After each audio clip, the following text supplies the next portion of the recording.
Hello there and welcome again. Just thought I'd show you something. I'm just going to go into the garage here and have a look.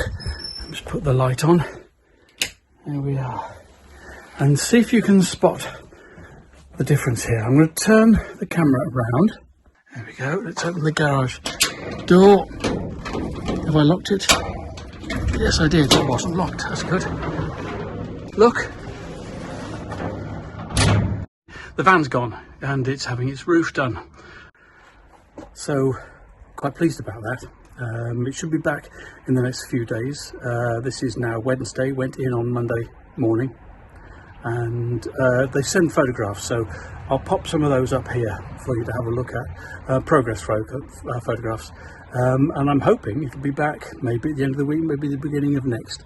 But in the interim, I suppose, there's a couple of things I did whilst it was still here that I'd like to just show you what I've done. One was just putting in, as you can see here, the mains lead connector.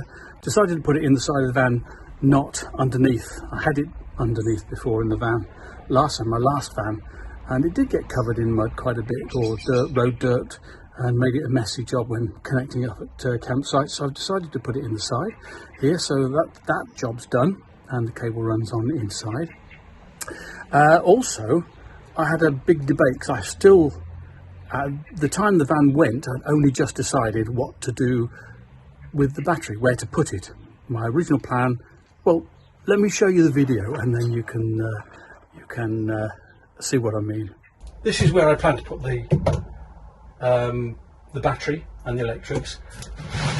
I just put this cabinet in temporarily. It's not fixed in any way yet, but it is in its situation where it's going to be. It's in its situation, it is in its place. So the idea is that the battery will sit, and the space for it will sit down. I get this cardboard box battery in, go down there, and it sits in there fine, no problem. I won't have access across here because the gas locker, vault locker, whatever it's called, is going to be here. So there's no access from there, no access from this side. This is a panel here. The only access is from here, so I've cut out that shelf, as you've probably seen anyway. So yes, I can get to the battery. Yes, I can put it there. Consumer unit, chargers, split chargers, etc. Other bits and pieces, fuse box, will fit on the panels here, and maybe even on the back there.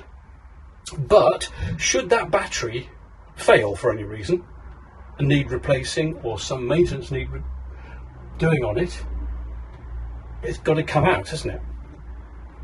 And to get it out, I don't want to have to move gas bottles. That's ridiculous. I want to be able to get it out from here. So the cardboard box,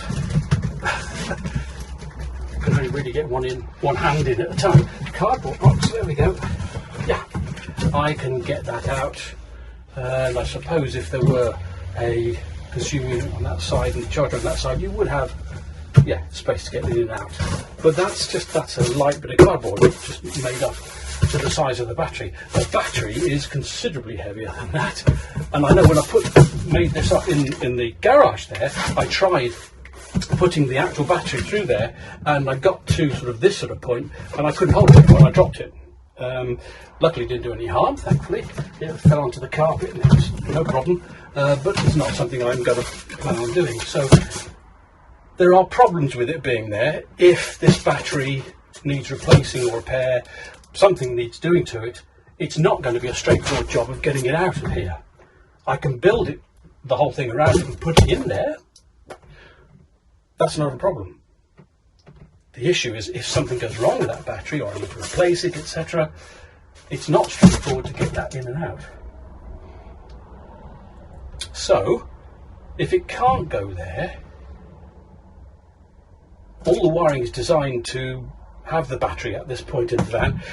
If it can't go there, it's got to go either out here or here. Obviously the units continue down at this height here. There is an open unit here you could go into. I don't want it going underneath the seat, because the seat, that's another good point actually thinking about, because the seat height will be roughly there. The seat back comes up to here and across there. That bit obviously folds flat, but when it's in its upright position it's over here, so it actually restricts some of that access. And of course I won't be able, with a seat here, I wouldn't be able to kneel down and put my arms through here, because the only access is I'll be on top of the seat, so it'd actually be more restrictive. So if I've got a seat here, I'll be doing it around this way, wouldn't be climbing over the seat and putting it in that way. It looks so easy with the cardboard box, doesn't it? But I'm not convinced about that. So it can't go there, I don't think. It can't go here because I want the space underneath the seat for storage. It's got to go into the end unit here, hasn't it?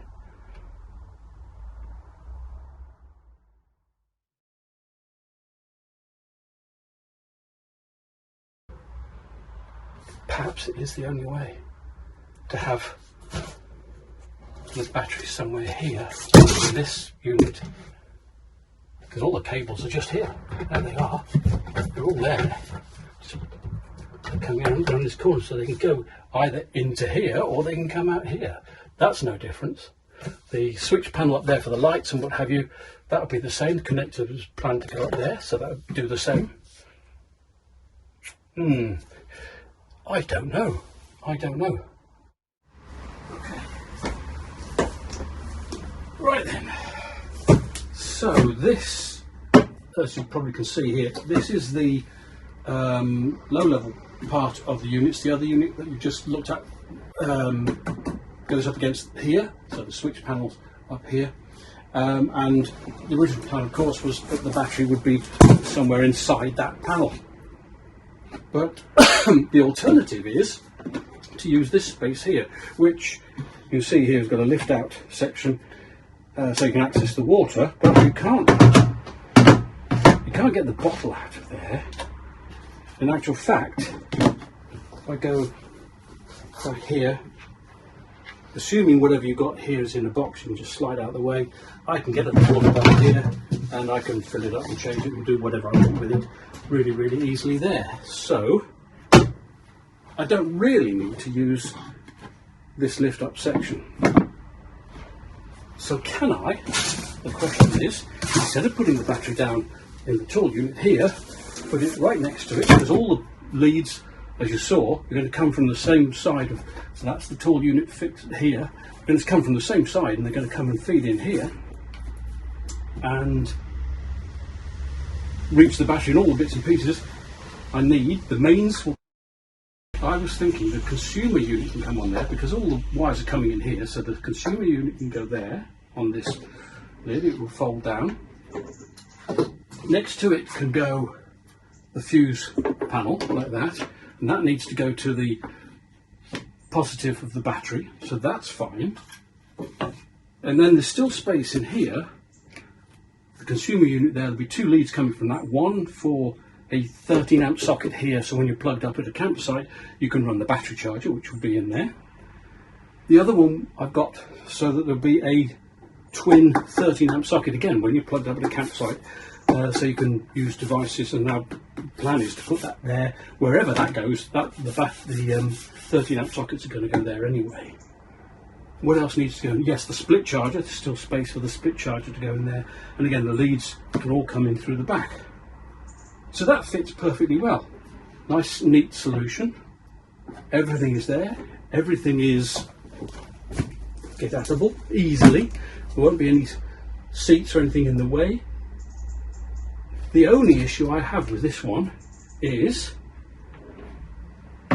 this is the sink here, put that out of the way.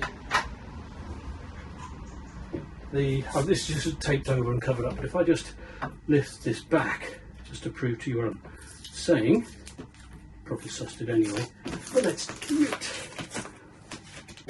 So the sink is there, so there's water going on here, splash, splash of water.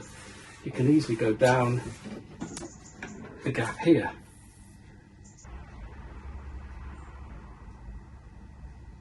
Can't decide, don't know. I'd love to know what you think.